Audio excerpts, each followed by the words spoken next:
Hello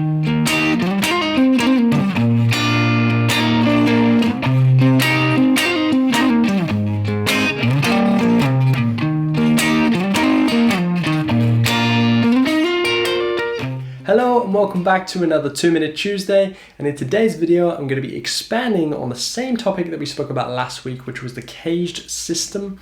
In last week's video I showed you how to use CAGED in your improvisation lines to help you broaden your options, and in today's video I'm going to be showing you how to use CAGED in your rhythm playing and how to help you broaden your chord knowledge, as well as use the CAGED system to embellish chord progressions in the style of perhaps Jimi Hendrix, John Frusciante, John Mayer, and the likes of those cool dudes. This video assumes that you're already somewhat familiar with the CAGED system. If you're not, or you need a little refresher, then I definitely recommend that you check out my CAGED lesson video, which is linked in the top right of the screen. It's a really awesome video. I definitely recommend that you check it out. So, let's stick 2 minutes on the clock and crack on with the video.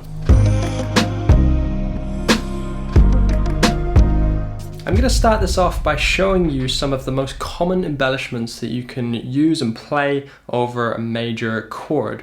We're going to take each of the CAGED shapes and I'll show you what you have available within them. So we'll start off with this C shape chord here.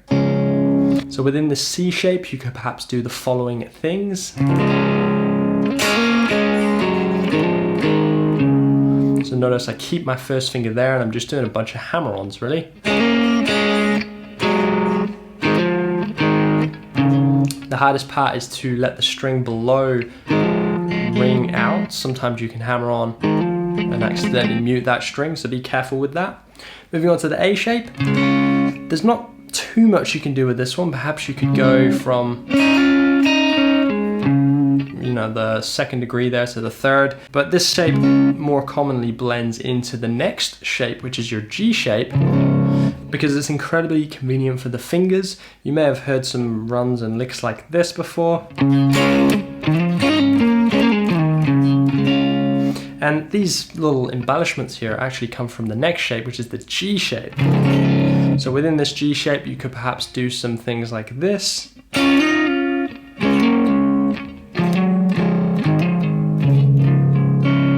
And that all just comes from the middle section of that G shape really. Now as I mentioned, the G blends really greatly with the A, so you can go from the A shape chord here and then merge into the G for some embellishments.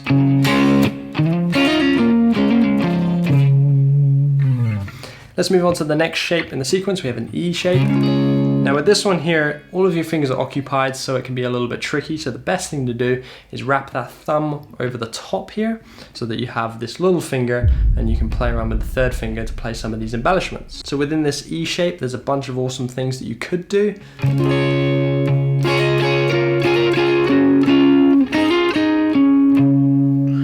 All based around the 12th fret here really. I'm hammering on that little finger. You can also use that third finger. And then you can also come back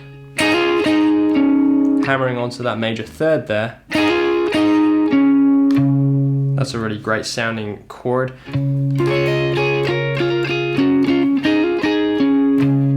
All sorts of wonderful things that you can do there. And then lastly, our D shape. Now, some people get a bit stuck with this one. Again, all of your fingers are occupied, so you need to be creative. You can perhaps do some things like this.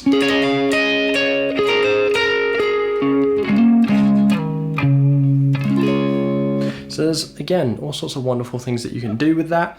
Started off by hammering on that second finger, and then hammered on this note here, which is the major 7. And then down the bottom here, we have some similar ideas that we did with the G shape. In fact, exactly the same thing, just on different strings here. And similarly to the A and the G, they blend nicely together. Well, the E and the D also blend nicely together.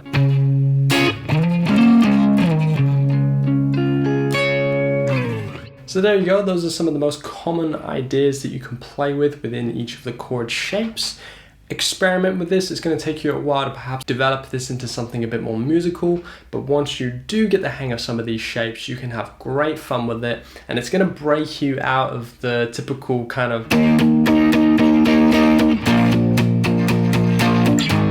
I mean, there's nothing wrong with that, of course, but it certainly helps to broaden your knowledge and have those options to change this into something a bit more exciting that has a lot more embellishments and looks more complicated than it actually is. So let me now demonstrate this idea in context. I'm going to take a simple chord progression, so perhaps in the key of E here, we could play...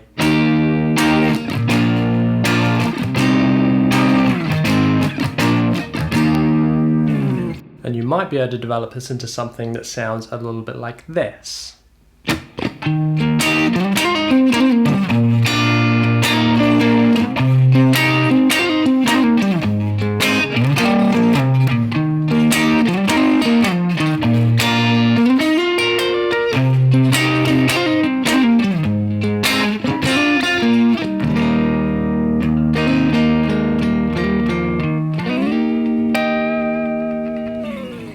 So that sounds much cooler and more interesting than the first progression that I did. Just a couple notes to bear in mind. This obviously requires a lot of muting on the left hand. I've got a few videos on left hand muting, but that's definitely important, or else when you strum some of these chords, it's going to sound horrible because you'll have all of the background noise that you don't want. And the second thing that I should note is that there is, of course, a minor chord in that progression, if you didn't notice. And the same rules apply. You've just got to consider that rather than a major third, there's a minor third in the chord. So you can do all sorts of wonderful things there with the minor shapes as well.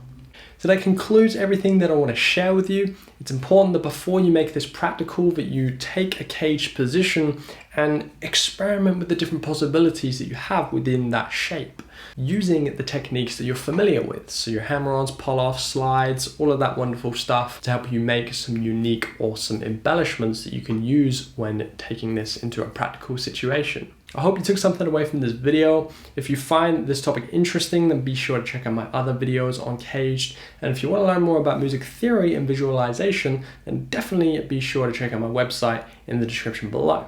That's all from me today. Until next time, I will see you in the next video.